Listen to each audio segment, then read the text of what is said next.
Bismillahirrahmanirrahim. Assalamualaikum warahmatullahi wabarakatuh. Kembali lagi di channel Kampus Biru STIMI PPKIA Ternakkanita Rahmawati. Pada tutorial kali ini diperuntukkan khusus untuk dosen. Kita akan belajar cara menambahkan file di kelas perkuliahan yang sudah dibuat pada tutorial sebelumnya. Baik, Bapak Ibu dosen bisa memperhatikan step by step. Langsung saja kita buka halaman e-learning Kampus Biru kuliah.ppkia.ac.id. Kemudian silakan langsung login seperti biasa. Baik, setelah berhasil login, Bapak Ibu sekalian, silakan pilih kelas perkuliahan yang ingin ditambahkan file. Baik itu file berupa slide pembelajaran maupun file berupa tugas dan lain-lain. Baik, misalkan saya pilih salah satu kelas perkuliahan yang ada di sini yang pernah dibuat sebelumnya. Baik, ini konfigurasi terakhir yang kita lakukan. Misalkan saya ingin mengupload slide perkuliahan untuk perkuliahan pengolahan citra digital. Pertama, jangan lupa aktifkan terlebih dahulu mode edit untuk kelas perkuliahan ini. Caranya, lihat di sebelah kanan, kemudian pilih Turn Editing On. Baik, selanjutnya Bapak Ibu sekalian, misal saya ingin memasukkan slide atau materi perkuliahan yang sudah pernah disampaikan ke mahasiswa. Caranya mudah, tinggal dilihat di sebelah kanan di bagian slide materi perkuliahan. Bapak Ibu bisa lihat di sebelah kanan itu ada Add an Activity or Resource. Nah, tinggal diklik saja. Baik, untuk slide perkuliahan, activity or resource-nya yang ditambahkan itu Bapak Ibu bisa scroll ke bagian bawah. Nah, kemudian di sini ada menu atau pilihan file. Karena kita akan mengupload file presentasi, misalkan file PowerPoint atau file-file yang lain. Silakan Bapak Ibu pilih file.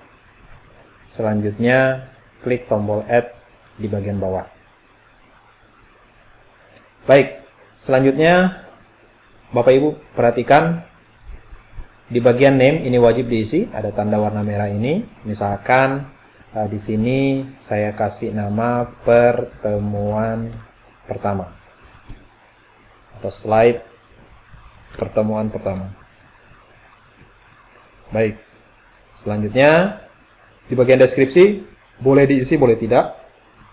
Bagian deskripsi ini misalkan Bapak Ibu sekalian ingin menegaskan suatu penjelasan di slide-nya, itu nanti bisa dituliskan di sini.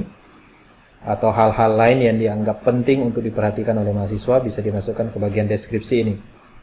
Baik, berikutnya kita tambahkan file atau slide presentasinya dengan cara klik tombol Add yang ada di sini. Baik, Bapak Ibu sekalian, kita klik.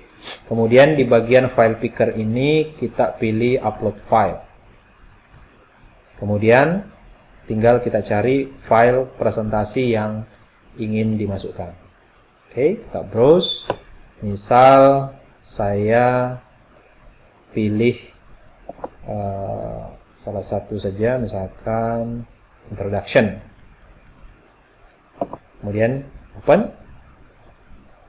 Baik. Kemudian di bagian Save As, ini boleh dikosongkan Bapak Ibu. Bagian Save As ini fungsinya adalah apabila Bapak Ibu setelah mengupload filenya, kita ingin mengganti nama filenya setelah masuk di akun e-learning kita, maka kita kasih nama barunya di sini. Tapi tidak diisi juga tidak ada masalah. Nah, di tutorial kali ini saya kosongkan saja Bapak Ibu sekalian. Langsung saya upload this file. Baik, setelah upload this file, pastikan file yang diupload tadi tampil di bagian ini. Ini tadi nama file yang saya masukkan atau yang saya pilih, Introduction Digital Image Processing. Oke, selanjutnya Bapak Ibu langsung bisa simpan, save and return to course. Klik tombolnya. Baik, maka slide atau materi perkuliahan dengan nama slide pertemuan pertama ini sudah tampil di halaman ini. Nah, di sini nantinya mahasiswa pada saat mengikuti kelas perkuliahan Bapak Ibu sekalian, otomatis slide yang ini sudah bisa langsung di-download. Nah, untuk file-file yang lain tinggal Bapak Ibu tambahkan. Misalkan Bapak Ibu ingin sekaligus memasukkan semua slide mulai pertemuan pertama sampai akhir agar mahasiswa bisa belajar, itu bisa tinggal ditambahkan lagi di bagian Add an Activity or Resource. Baik, itu untuk slide perkuliahan. Nah, berikutnya Bapak Ibu sekalian, bagaimana kalau misalnya ada informasi yang ingin disampaikan ke mahasiswa? Nah, itu nanti bisa Bapak Ibu tambahkan di bagian pengumuman. Jadi semua nanti yang ikut kelas Bapak Ibu ini, maka akan mendapatkan pengumuman yang Bapak Ibu masukkan di bagian ini. Caranya kurang lebih sama, tinggal kita klik Add an Activity Resource. Nah, untuk pengumuman Bapak Ibu sekalian bisa pilih di bagian bawah, itu ada label. Nah, label ini nanti isinya cuma berupa informasi yang diketik langsung di halaman e-learning-nya. Misal, saya pilih label, kemudian Add. Baik, nah silakan Bapak Ibu masukkan isi pengumumannya. Misal, disampaikan kepada seluruh mahasiswa bahwa akan dilaksanakan kuis minggu depan, misalkan tanggal 25 Maret 2020. Baik. Nah, nantinya pengumuman yang diketikkan di sini akan masuk ke halaman e-learning mahasiswa yang tergabung di kelas pengolahan citra digital kelas reguler ini. Baik, kalau sudah, tinggal Bapak Ibu save and return to course. Oke, pengumumannya sudah tampil di sini, Bapak Ibu. Kalau ingin mengedit, tinggal klik tombol edit yang ada di sini. Edit setting. Kalau misalkan ada yang ingin dirubah, gitu ya. Tapi kalau tidak ada, berarti sudah selesai. Baik, Bapak Ibu sekalian, itu pengumuman dan slide materi perkuliahan. Nah, selanjutnya, bagaimana kalau misalkan kita ingin memberikan tugas kepada mahasiswa? Nah, untuk tugas berarti kita nanti masukkan ke bagian tugas. Nah, sama kondisinya, caranya juga kurang lebih sama. Kita tinggal klik Add an Activity or Resource ini. Nah, untuk tugas, ini ada pilihannya sendiri Bapak Ibu. Ada assignment di atas ini, paling atas. Misalkan saya pilih assignment-nya. Oke, kemudian klik tombol Add. Oke. Yang pertama harus diisi adalah nama tugasnya apa. Misalkan tugas pertama Digital Image Processing misalkan. Ini bebas saja namanya Bapak Ibu, yang penting tidak boleh kosong. Kemudian deskripsi. Nah, untuk tugas Bapak Ibu sekalian, tugas ini ada dua model. Yang pertama bisa langsung diketikkan soalnya di bagian ini. Jadi misalkan kita coba tes dulu yang langsung diketikkan di sini. Saya pilih bullet numbering-nya, misalkan jelaskan apa yang dimaksud dengan digital image processing.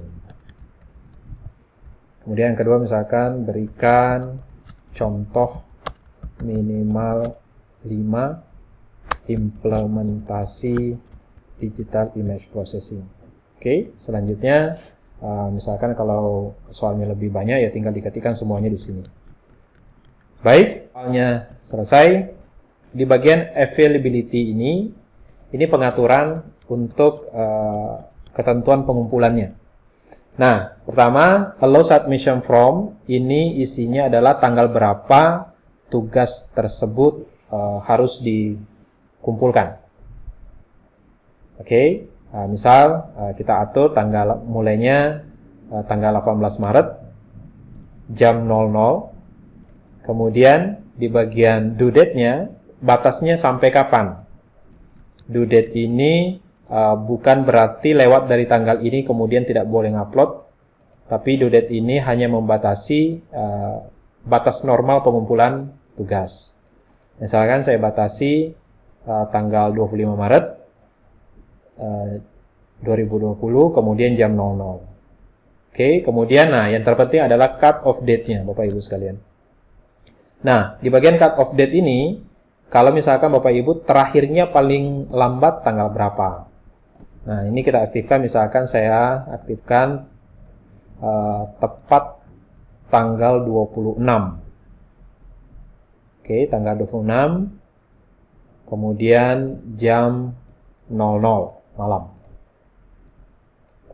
Oke, nah ini kalau settingan seperti ini Bapak Ibu, berarti pengumpulannya dimulai tanggal 18 Maret.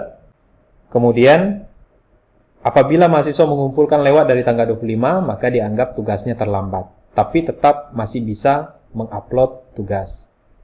Nah, setelah masuk bagian cut off date tanggal 26 jam 00, maka otomatis pengumpulan tugasnya sudah ditolak atau tidak bisa mengumpulkan tugas sama sekali. Oke. Kemudian bagian berikutnya yang terpenting adalah submission types. Nah, submission types ini tugasnya ini nantinya cara menjawabnya gimana? Ada dua pilihan. Yang pertama bisa langsung dijawab online di bagian e-learning ini, jadi langsung diketikkan jawabannya. Ini nanti yang akan dilakukan oleh mahasiswa. Tapi boleh juga mengumpulkan berupa file. Berarti kita pilih file submission. Atau mungkin dua-duanya. Berarti dua-duanya diaktifkan. Nah, kalau misalkan saya ingin online text saja deh. Misalkan nanti mahasiswanya langsung jawab di halaman e-learningnya, maka kita aktifkan online text. Kemudian di bawahnya ada word limit. Ini mungkin Bapak Ibu ingin membatasi berapa jumlah kata yang maksimal bisa dipakai. Itu nanti tinggal di enable, kemudian masukkan jumlah katanya maksimal. Tapi kalau misalnya dianggap jawabannya nggak mungkin dibatasi, ya sudah, ini kita disable saja. Baik, Bapak Ibu, itu penjelasan singkat untuk tahapan pembuatan tugas. Nah, tinggal terakhir save and return to course. Baik, nanti otomatis tugasnya sudah masuk di bagian tugas ini. Untuk kuis dan UTS langkahnya sama. Baik, Bapak Ibu sekalian, bagaimana kalau tugasnya itu berupa file? Nah, coba kita tes misalnya di tugas kedua. Saya tambahkan assignment untuk tugas kedua. Nah, bedanya ini adalah tugas yang dalam bentuk pengumpulannya dalam bentuk file. Tugas kedua digital image processing misalkan. Di sini saya kosongkan saja, tapi di sini saya masukkan berupa file. Oke, kita attach. Nah, filenya file apa gitu ya untuk soalnya. Ini untuk soalnya, misalkan saya upload PDF ini, pengantar kuliah pengolahan citra digital, open. Ini nanti anggaplah ini soalnya, kemudian upload this file. Oke, ini soalnya. Nah, pengaturannya sama seperti tadi. Nah, selanjutnya di bagian submission types, ini yang dipilih adalah file submission. Jadi, nanti mahasiswanya menjawab dulu, membuat file jawabannya dalam bentuk file Word atau mungkin file PDF atau dan sebagainya. Selanjutnya ada ketentuan ukuran file yang maksimal bisa diupload, yaitu 20 MB. Baik, Bapak Ibu, terakhir save and return to course. Nah, ini tugas yang kedua sudah masuk. Bedanya tadi sama tugas pertama langsung dijawab di halaman e-learningnya. Tugas kedua itu upload file. Jadi jawabannya dibuat dulu sama mahasiswa, kemudian file hasil jawabannya nanti akan diupload ke dalam e-learning dengan tugas 2 ini. Baik, itu sekilas Bapak Ibu cara menambahkan file sekaligus memberikan tugas perkuliahan kepada mahasiswa. Mudah-mudahan bisa dipahami dengan baik. Kalau ada pertanyaan silakan komentar di kolom komentar di bagian bawah. Semoga bermanfaat. Terima kasih. Wassalamualaikum warahmatullahi wabarakatuh.